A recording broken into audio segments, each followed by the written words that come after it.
Joie, une émission de la Fraternité de Tibériade. Mathieu et Jean-Michel vous parlent du chemin de lumière. Entrez avec eux dans la joie pascale.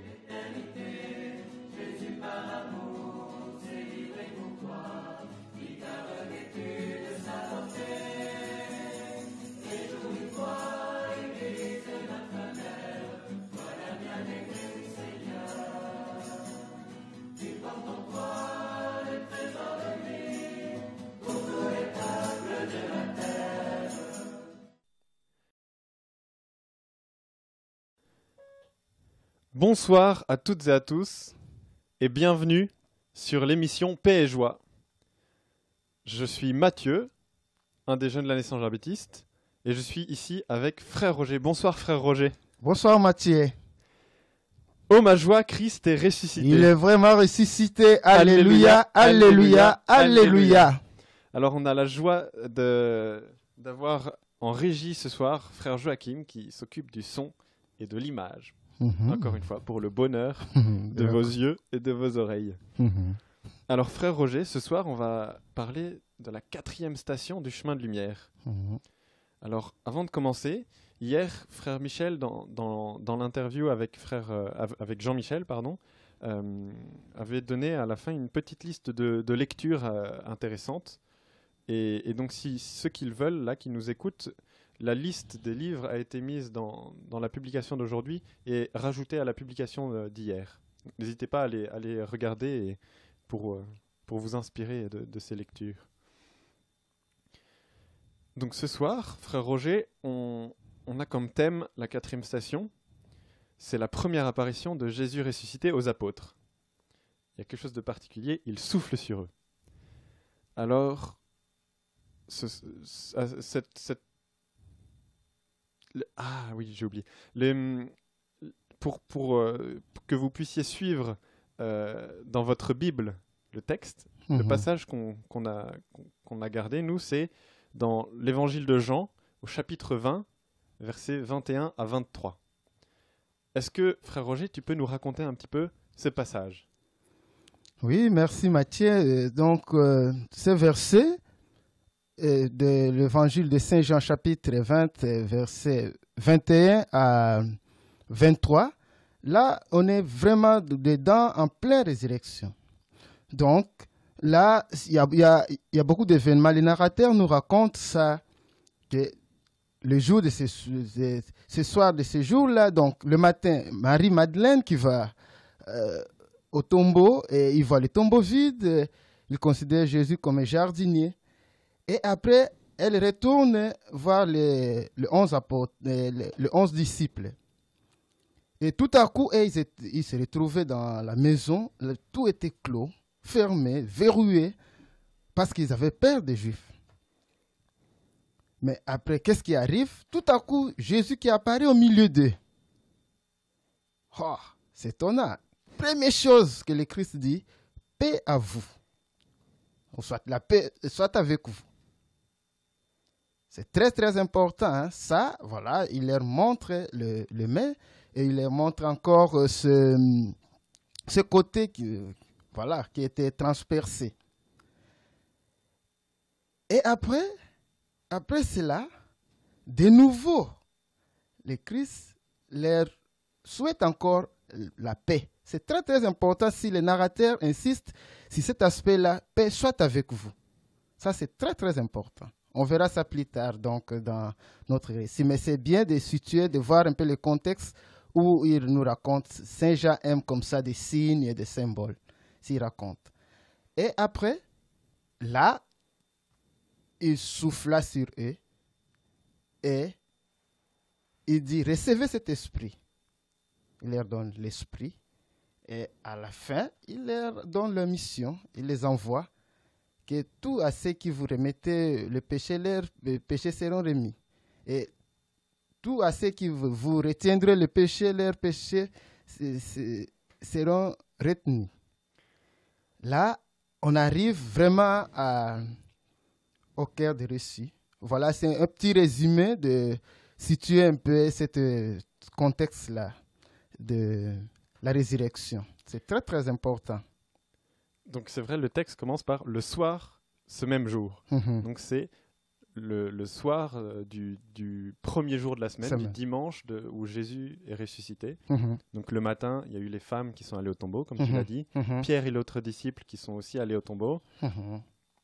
Et il y a eu l'épisode des disciples d'Emmaüs. Donc c'est les 3 premières stations en fait qu'on a écoutées aussi dans l'émission. On a parlé de ces 3 étapes-là. Et voilà, ce soir, Jésus apparaît aux disciples pour la première fois. Et pourquoi c'est important que Jésus apparaisse à ses disciples comme ça?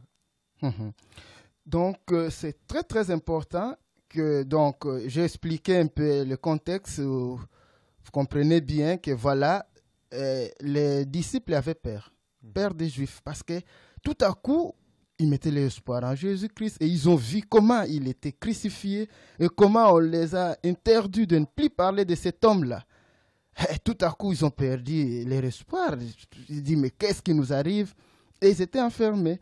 C'est très, très important, comme ça que, voilà, le Christ qui vient auprès d'eux pour les rassurer que, voilà, je suis ressuscité. Et première chose qu'il donne, il donne la paix. Parce que très, très important, cette paix qui enflamme leur cœur, voilà, pour... C'est pas la manière comme nous on dit, je te souhaite la paix ou salutations. Non, ça c'est vraiment cette paix qui va vraiment au fond de leur cœur, la paix intérieure que le Christ veut leur donner, parce qu'il les prépare à une mission. Plus tard, on verra que voilà, il faut qu'ils soient vraiment dans la paix, dans la tranquillité, et c'est comme ça que, voilà, c'est très très important. Voilà, que le Christ apparaît au milieu de ses disciples pour les rassurer que voilà, je suis vivant.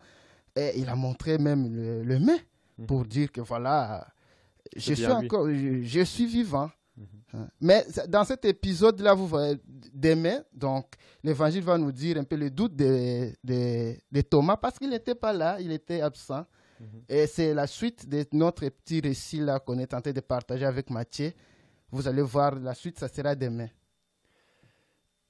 Comme tu le dis, les portes sont closes et les disciples sont très inquiets. Ils ont peur des Juifs qui les persécutent déjà parce qu'eux, ils croient encore un peu en Jésus. Et ils ont quand même cette grosse déception de Jésus qui est mort sur la croix. C'est pas rien. Et donc, les Juifs sont les disciples sont très inquiets. Et pourtant, Jésus est là au milieu d'eux. Moi, je me posais la question, comment il a fait pour entrer Jésus? Oui, c'est intéressant cette question que tu poses. Voilà, parce que les disciples ne comprenaient pas grand-chose. Voilà, Jésus est là. Mais Jésus n'a pas besoin d'avoir des portes pour entrer.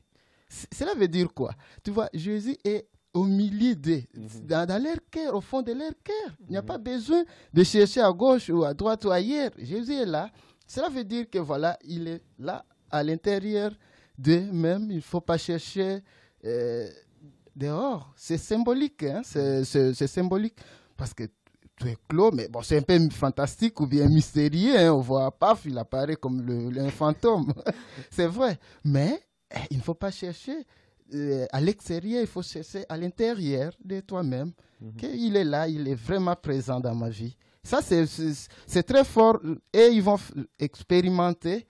Et après, tu vas voir après quand on va arriver, quand il souffle sur l'esprit, et ils vont partir parce qu'ils seront dans la joie.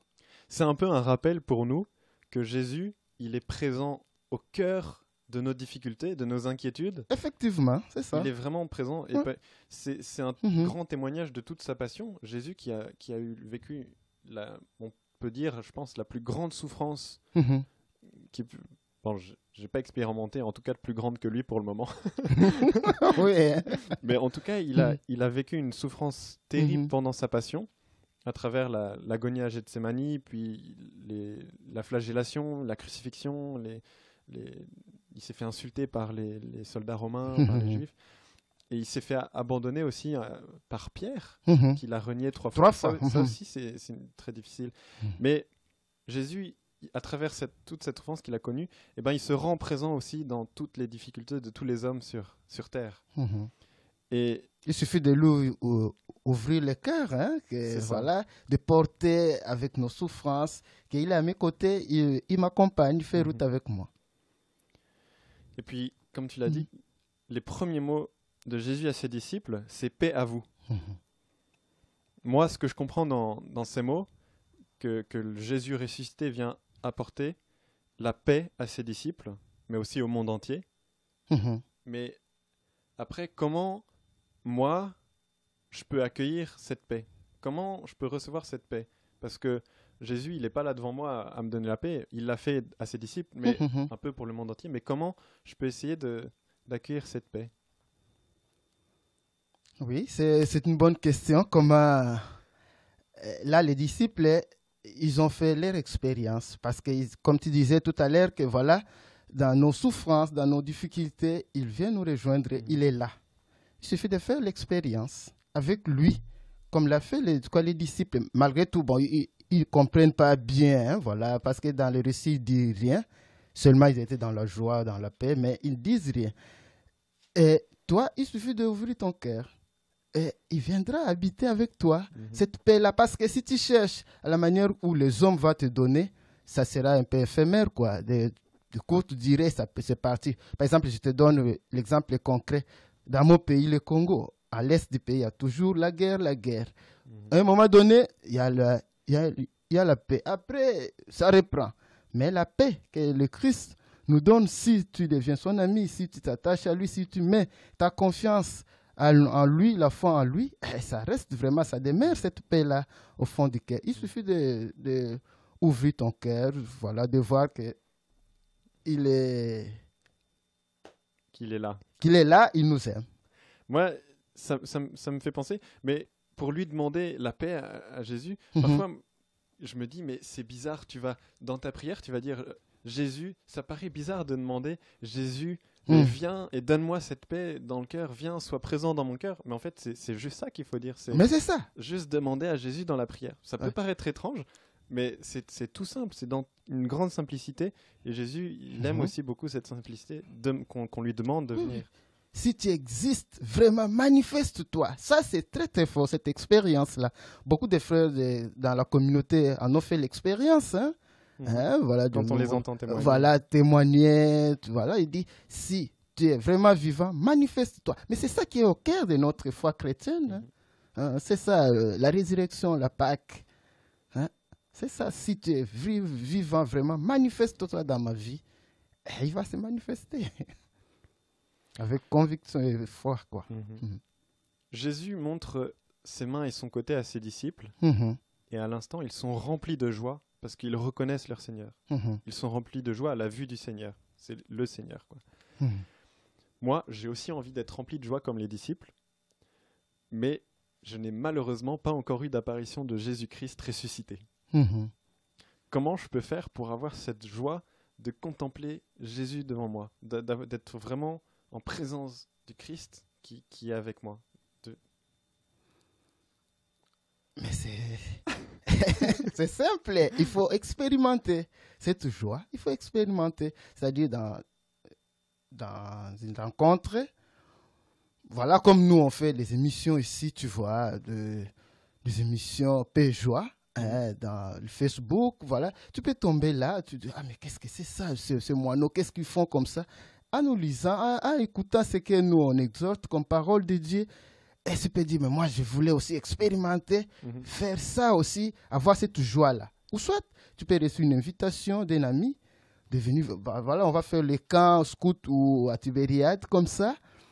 Il peut expérimenter cette joie-là. Mais moi, j'insiste que voilà, il faut faire cette rencontre avec les ressuscités, les Christ, pour expérimenter cette joie aussi au fond de ton cœur. Donc pour pouvoir faire cette expérience, il faut que de notre côté, il y ait quelque chose qui se passe, qu'on veuille vraiment vivre quelque chose et qu'on aille vers des choses où on est susceptible d'avoir cette joie. Par exemple, moi, j'ai décidé de faire l'année Saint-Jean-Baptiste. C'est pas rien, donner toute une année. Mais quand j'ai pris la décision, c'était pendant le camp international ici à Tibériade, et ben, j'ai expérimenté une joie toute particulière. C'est ça. On comprend pas, mais c'est dans une expérience concrète Je dis pas que tout le monde doit faire l'année sans Jean-Baptiste. C'est bien si vous la faites, mais Ouais. mais, Ouais. mais de se dire que répondre oui à un appel, un élan du cœur qui nous dit mais tiens, j'irai bien là pour prier avec mes amis. Tiens, j'ouvrirai bien ma Bible pour lire un peu la parole de Dieu. Tiens, j'irai bien à Tibériade pour aller un week-end ou pour une soirée pour la messe et les complis, ou pour travailler dans le jardin. Ou tiens, j'irai bien aider les pauvres. C'est vivre des expériences comme ça. C'est là qu'on découvre, en fait, en se donnant soi-même dans ces choses-là, qu'on découvre la joie du Christ. Du Christ, voilà, du Christ ressuscité, voilà. Tu dois faire l'expérience, expérimenter cette joie. C'est ça l'expérience. Ouais, c'est ça. Jésus, après avoir montré à ses disciples ses mains et son côté, souffle sur ses disciples. Il souffle sur ses disciples pour leur donner l'Esprit Saint. Il y a un lien très symbolique qui nous rappelle l'Ancien Testament. Est-ce que tu peux nous expliquer ce lien avec l'Ancien Testament ? Oui, si on peut voyager un peu dans les Écritures saintes, de rentrer un peu à l'Ancien Testament, dans le récit de la création. Là, on voit, donc, je peux donner même le verset, c'est Genèse, chapitre 2, verset 7. Là, on voit Dieu modeler un peu, il souffle avec ses narines, il crée l'homme et il donne le souffle de vie. Il me semble que Dieu souffle dans les narines de l'homme, c'est ça, non ? Oui, c'est ça. Dieu souffle. C'est toute la période où Dieu crée la terre, La terre, tout ça. L'univers et l'homme. Et puis il souffle. Il souffle. Mais maintenant, si on rentre encore dans le Nouveau Testament, on voit l'évangéliste Jean qui nous parle un peu. Premier geste encore que le Christ fait quoi ? Il souffle aussi sur eux, cet esprit-là. C'est-à-dire quoi ? Ça montre que voilà, c'est souffle de vie et souffle nouvelle création.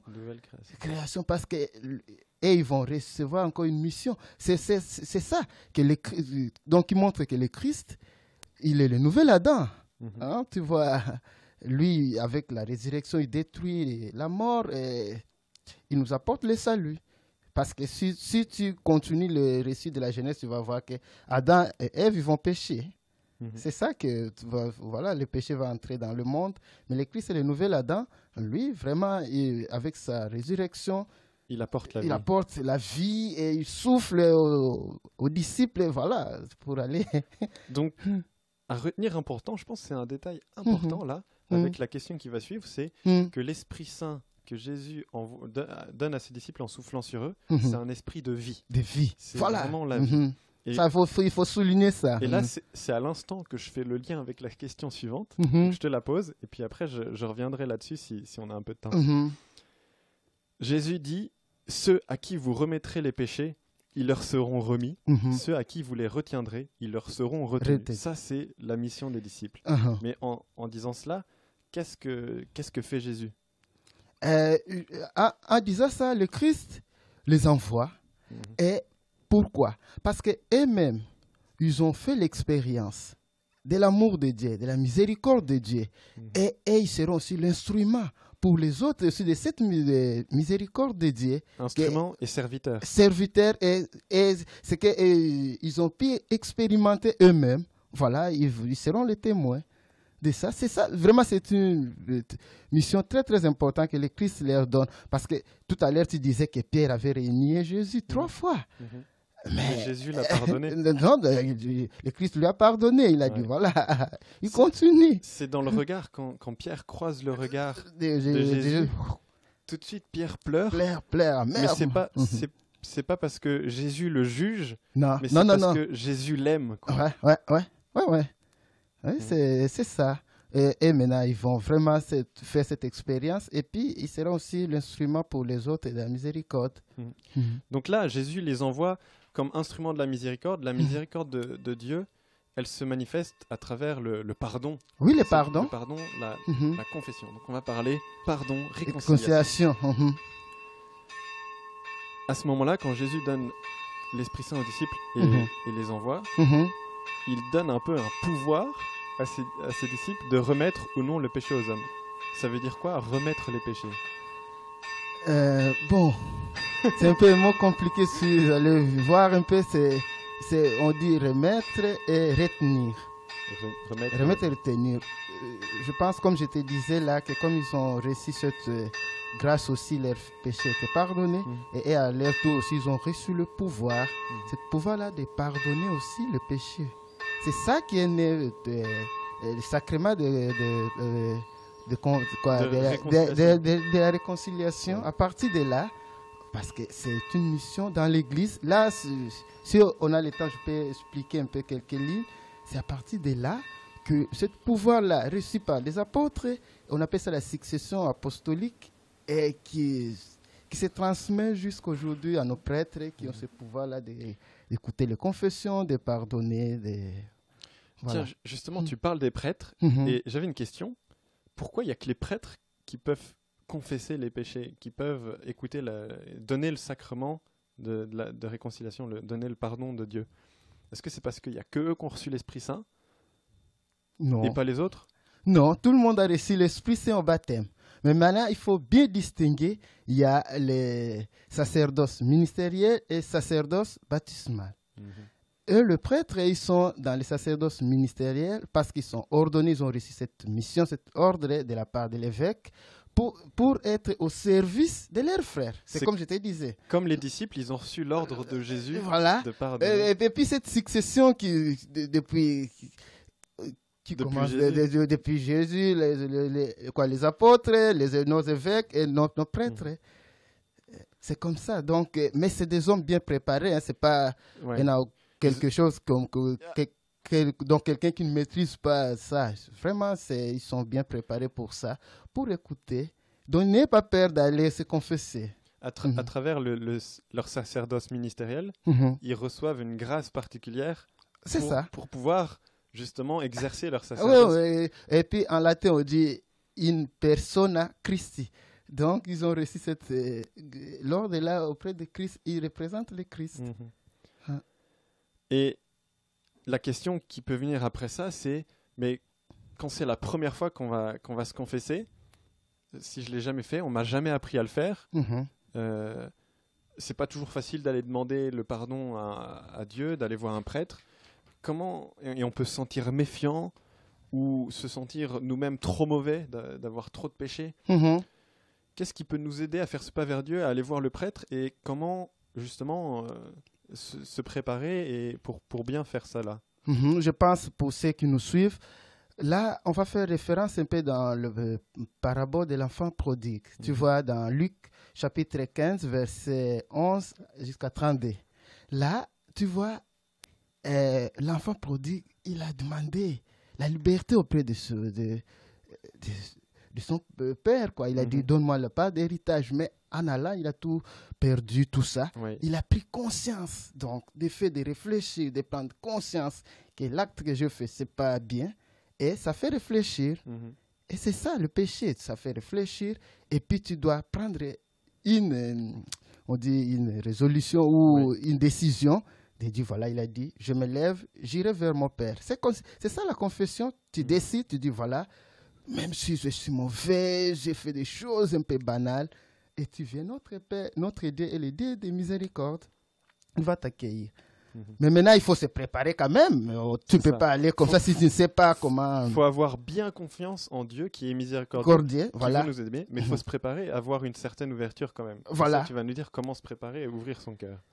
Comment ouvrir? Bon, là, d'abord, tu regardes par rapport à Dieu, par rapport à soi-même et par rapport aux autres. Qu'est-ce que j'ai fait de mal par rapport à Dieu? Par exemple, je te donne comme dans l'Ancien Testament, tu vois les péchés d'Israël, ils ont fabriqué des idoles, le veau d'or, ils ont adoré au lieu d'adorer les seigneurs. Là, par rapport, mais peut-être nos idolâtries, ça peut être aussi l'argent, voilà. Sans argent, tu ne vois pas comment vivre.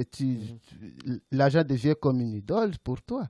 Et là aussi, voilà, par rapport à Dieu et puis par rapport à toi-même, tu vois, comme l'enfant par rapport à Dieu, parfois aussi, la prière, est-ce que je donne du temps à Dieu pour voilà, ça, vivre une relation ça, avec lui, ça oui, aussi. c'est ça aussi, mais bon, pour celui qui n'est pas même chrétien, qui ne sait pas même, Ça, même prier, il ne sait pas même qui est Dieu, voilà, c'est un peu limite, mais voilà.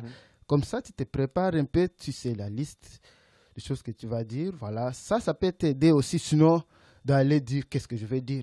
C'est ça qu'on dit. Tout l'acte de réconciliation commence par l'acte de contrition. Hein, le fait de regretter ses péchés. Hein. Sinon, ça va devenir comme ça, comme une attrition. Tu dis, voilà, je fais ça par peur d'aller en enfer ou bien par honte des autres, qu'est-ce qu'ils vont dire. Mais c'est vraiment le vrai regret, là, au fond de ton cœur. C'est ça, la contrition. Le fait de vraiment de regretter tes péchés. Comme l'enfant prodigue, là, il sait que voilà, j'ai mal agi et je me lève, j'irai vers mon Père, tu viens et le Seigneur va t'accorder le pardon. Notre Dieu n'est pas un Dieu juge, il va te condamner, tout ça, il nous laisse la liberté. Et quand tu viens, voilà, il accorde son pardon. Mais vraiment, il faut le nommer, identifier ses péchés. Mais ça demande un peu une petite catéchèse, un peu comme nous expliquait quand on faisait la première communion, tu dois faire ça. Je sais que quelque part, j'avais un papier où il y avait justement bien expliqué c'est par rapport à Dieu, par rapport à soi-même et par rapport aux autres, pour pouvoir bien se préparer une petite feuille. On essaiera de vous la partager sur Facebook, ça pourrait être une bonne idée. Puis aussi, tout à l'heure, je te demandais comment accueillir la joie, recevoir la joie et la paix de Dieu. Mais en fait, aller demander au Seigneur le pardon, le pardon de Dieu, c'est une source de joie énorme et de paix. Et puis ça libère. C'est comme je te disais, non, il y a beaucoup de frères de la communauté qui avaient fait cette expérience aussi. Hein. Ils sont heureux, hein, ils sont dans la joie. Ouais. Ils n'ont jamais regretté jusqu'à aujourd'hui. Hein. Le pardon est donné pour toute ta vie. Hein. Voilà. C'est comme quelqu'un comme moi qui vient de pays chauds. Après, on va prendre une bonne douche le soir. Tu dis... Ça fait du bien. tu te sens vraiment, tout est parti, quoi. Frère Marc a dit ça aussi, hein, je pense, la douche de la miséricorde. C'est une douche de miséricorde. Oui, c'est l'expression de Frère Marc.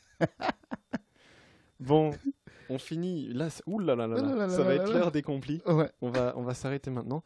J'ai une petite invitation pour tous nos auditeurs, c'est n'hésitez pas à partager autour de vous, la petite émission Paix et Joie, à partager sur Facebook, par email à votre famille, à vos amis, à vos proches. Comme ça fera connaître aussi. C'est une façon d'évangéliser avec le confinement de chez nous, de partager ces petits moments de paix et de joie. On espère que c'est ce que vous recevez, en tout cas, avec ça. Tout de suite, il va y avoir les complis. Je termine vite. Demain, l'émission n'aura pas lieu le soir, avant les complis, parce qu'on part en désert, mais elle aura lieu demain matin à 10h30 avant la messe. Et ce sera frère Joachim avec Jean-Michel qui parleront, donc, comme l'a dit frère Roger, du doute de saint Thomas. Vous pouvez toujours retrouver l'horaire des offices sur Facebook et sur le site de la Fraternité Tibériade, donc tibériade.be. Les offices, les laudes à 7h30, milieu du jour midi et messe à 17h et complis à 20h30. Comme on part en désert lundi, donc... vous avez déjà remarqué, ce sera réduit. Et l'émission aura bien lieu mardi soir, après la fin. Voilà. Voilà. Je vous salue tous. Je vous souhaite une très bonne soirée à chacun et à chacune. Merci beaucoup, frère Roger, pour Merci Mathieu. Merci Mathieu pour ta disponibilité. Hein. C'est bien comme ça. Allez, bonne soirée à tous et à demain.